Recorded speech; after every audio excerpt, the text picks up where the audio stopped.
Hi everyone! Quick comparison of three very common token types. The ERC-721, ERC-721A, and the ERC-1155. The ERC-721 is the token standard that is most commonly known as regular NFT contract.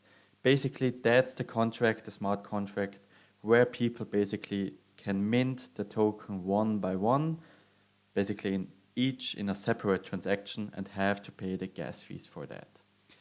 And that's actually the most widely used and tested smart contract type interface. And some people also consider that some kind of a gold standard because it has been here for a long period of time and yeah, has been proven basically. But as you might know, many NFT collections allow you to mint more than one single NFT per wallet. So it might get into, might be an issue here because smart contract devs would need to execute the mint function within the smart contract multiple times, or even worse, loop or re-execute the smart contract mint function in the DApp as well. Yeah. That's the alternative, a much worse alternative.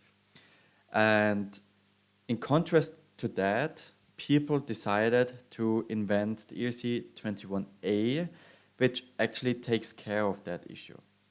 The ERC-721A smart contract allows you to mint multiple NFTs in one go.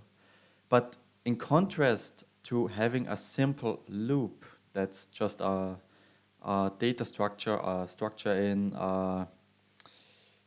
software development where you just repeat something you already did, you know.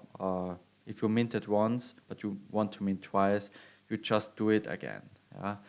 And in contrast to the regular NFT contract, in the ERC-21A, they make use of a very simple and interesting principle. Because the NFT marketplaces and ETHScan and so on, just like every other block explorer as well, they don't actually query your NFT contract for all the data they need. So basically asking your smart contract, does that user have that NFT all the time? They do it in a much simpler way.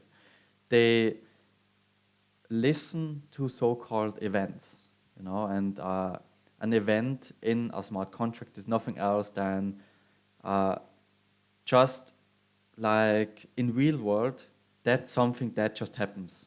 The smart contract states something happened. You know, person A transferred his NFT to wallet B, and that is saved to the blockchain.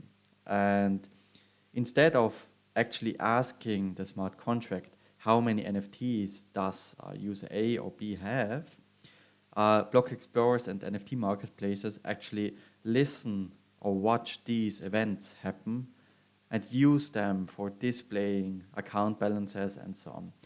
Not for all cases, but in many cases.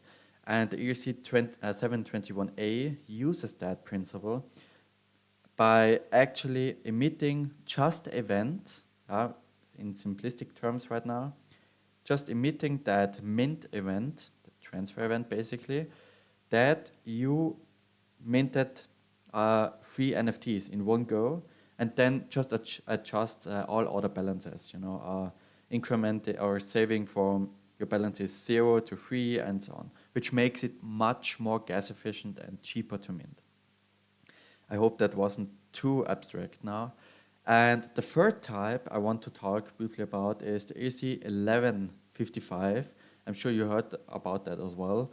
OpenSea, for example, uses it as a default smart contract type. So if you create NFT on OpenSea, for example, by just uploading your picture and putting all your metadata information on it, OpenSea actually, as soon as it is sold, because there's something called lazy minting, I can talk about that in another video as well. As soon as someone buys your NFT on OpenSea, you actually uh, have an ERC 1155 on OpenSea, yeah, by using their smart contract.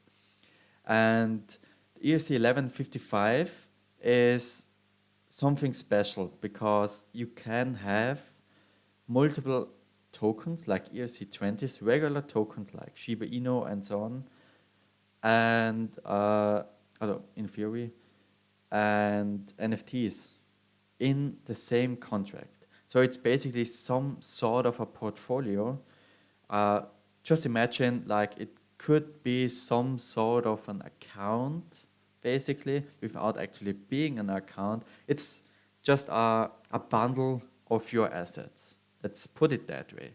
You can have regular tokens in it. You can have multiple NFTs in it. And as you can imagine, that might be better for certain use cases and worse for other use cases. But the interesting part about this token type is that you actually can transfer NFTs and tokens in so-called batch transfers. So basically, if you have 3 NFTs and you want to send all of them to another wallet, yeah, basically with other token standards, you have to send them one by one, and that costs a lot of gas, on Ethereum at least. And with the ERC 1155, you can send them in one go, and that's just awesome. I hope you got some value out of it, and thank you for watching.